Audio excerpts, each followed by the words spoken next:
사실상 게임방에 온 거나 다름이 없다고 보시면 돼요. 왼쪽에는 닌텐도 스위치, 우측에는 엘든링. 이게 완벽한 게임방이죠, 게임방. 테크에 진심을 다하다 테크 요정 비티크입니다. 삼성 오디세이 OLED G9, G93SC 모델을 저는 기다렸습니다. 왜냐면 G93SC에는 타이젠 OS와 스마트 기능이 완전히 빠진 가성비 깡통 모델이기 때문입니다. 리모컨을 켰을 때 나오는 홈화면인 스마트 허브, 게임 허브도 역시 빠지게 되었습니다. 대신 삼성 게이밍 모니터에 들어가는 슈퍼 아레나 UX라는 OSD와 화면 분할 기능인 PVP와 PIP가 탑재되었습니다. 디스플레이 스펙은 차이가 없습니다. 49인치 32대구 화면 비율로 5120 1440 해상도, 240Hz 주사율, 1800R 화면 공률, 250니트 밝기, 0.04ms 응답 속도, 그리고 QD OLED 패널이 탑재되었습니다. 전작의 경우에는 1000R 공률이 탑재되었는데 이번에는 1800R로 탑재되면서 좀 더 완만해진 느낌을 줍니다. 시청거리는 좀 더 확보를 해야 되지만 커브드의 이질적인 느낌이 작아지면서 이제는 그런 걱정을 할 필요가 없게 되었습니다. 커브드를 쓰다가 평면 모니터를 쓰면 볼록하게 보이는 착시가 일어났는데 이제는 그럴 걱정을 할 필요가 없어졌습니다. 27인치 모니터를 나란히 놓은 것과 같은 크기를 자랑하기 때문에 그만큼 시청거리를 좀 더 확보를 해야 합니다. 최소 90cm 이상은 확보해야 원활하게 사용을 할 수 있습니다. 폭이 넓은 책상을 쓰거나 추가 공간 확보에 올려놓거나 모니터 암을 활용하는 것을 추천드립니다. 약 124cm 정도 되기 때문에 가로 1400 책상이 마지노선이라고 보시면 됩니다. 좀 더 넉넉하게 사용하고 싶은 분들은 1600 정도의 책상을 갖추시는 게 좋습니다.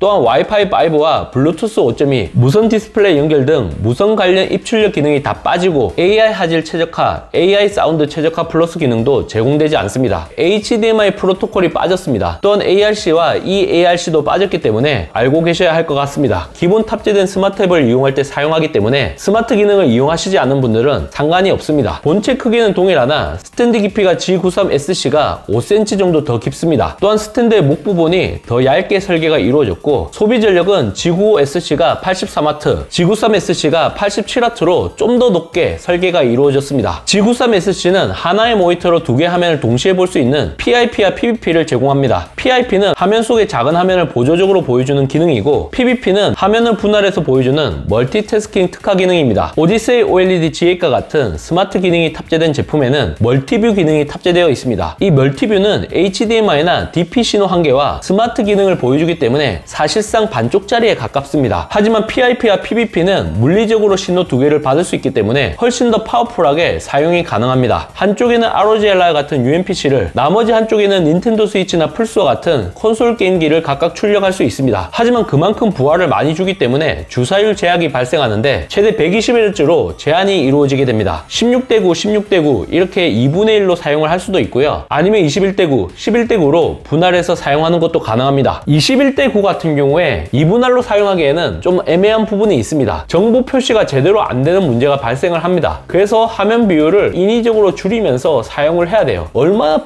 번거롭습니까? 이렇게 사용하는 게. 그럴 필요 없이 이렇게 꽉 차게 사용을 할 수가 있다는 얘기입니다. 저 같은 경우는 맥OS 최신 버전 소노마 베타로 설치해서 사용을 하고 있는데 32:9 화면 비율을 완벽하게 지원한 것을 확인할 수 있고 또한 하이 DPI도 이렇게 지원을 합니다. 화면에 깨짐 없이 선명하게 내가 좀 크게 쓰고 싶다 이런 분들은 2560, 720 이렇게 하이 DPI로 설정을 하시면 되고요. 재생률도 최대 240Hz까지 지원을 합니다. 저 같은 경우는 M2 프로 칩이 탑재된 맥미니를 사용하고 있는데 HDMI 2.1 단자로 연결을 하니 이와 같이 사용이 가능했습니다. 맥과 윈도우를 사용하고 싶다 이런 분들이 있을 수 있는데 가능은 합니다. 동시 화면을 켜주시면 이렇게 분할이 돼서 나오는 거 확인할 수 있죠. PIP로 만약에 설정을 하게 되면 전체 화면은 HDMI인데 DP 단자로 출력된 게 좌측 상단에 위치하고 있습니다. PIP는 활용도가 많이 떨어진다고 생각을 합니다. PVP가 이 제품의 진가를 보여주는 그런 모드라고 생각을 해요. 가장 많이 쓰는 거는 역시 16:9, 16:9 QHD 해상도의 27인치 모니터 두 대를 나란히 놓고 사용한 것과 동일한 효과를 얻게 됩니다. 그래서 한쪽에는 맥, 한쪽에는 윈도우 이렇게 쓸 수가 있는 거죠.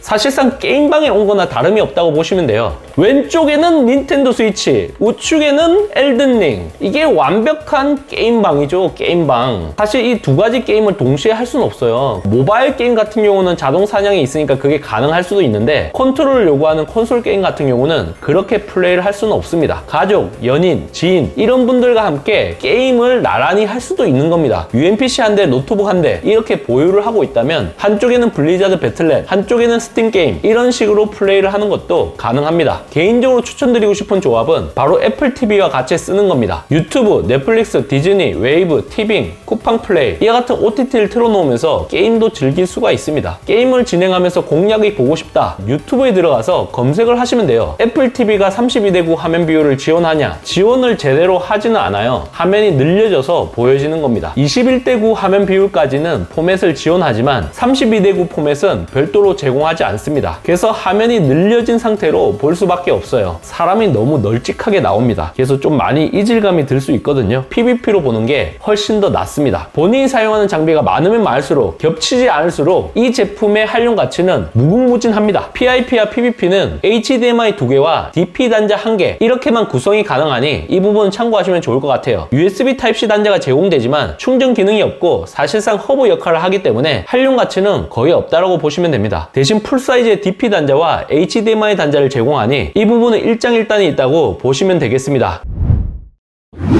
디아블로4 같은 경우는 32:9를 지원하진 않습니다. 하지만 21:9보다는 좀 더 넓게 나와요. 26:9, 27:9 그 정도 나오거든요. 전혀 의미가 없는 건 아닙니다. 확실히 정보량이 좀 더 늘어났기 때문에 FPS가 좀 더 낮아지긴 합니다. 모바일용 RTX 4090 버전이 탑재된 XG 모바일을 사용하고 있는데 프레임이 160에서 한 130, 140 정도로 줄었습니다. 아무래도 표현하는 정보량이 많아졌기 때문에 이와 같이 프레임 수가 하락한 것으로 보여집니다. 픽셀 구조가 달라졌기 때문에 화질이 오디세이 OLED G8보다 좀 더 좋아졌습니다. 확실히 전체적으로 많이 업그레이드가 이루어졌다, 그런 생각이 좀 듭니다.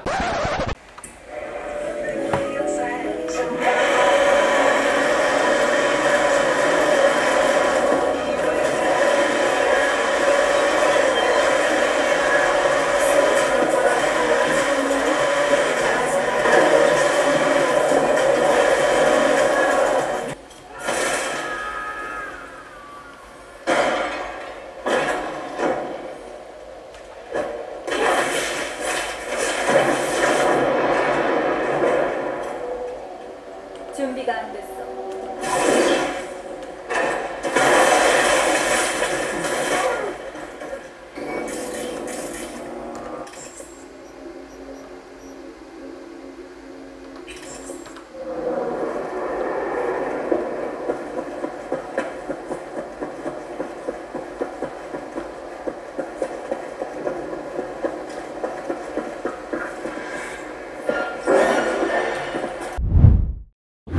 이번 영상을 본 여러분들의 생각은 어떠신가요? 잘 보셨다면 좋아요, 구독, 알림 설정 부탁드립니다. 테크요정 비트크는 다음 영상에서 찾아뵙도록 하겠습니다. 고맙습니다.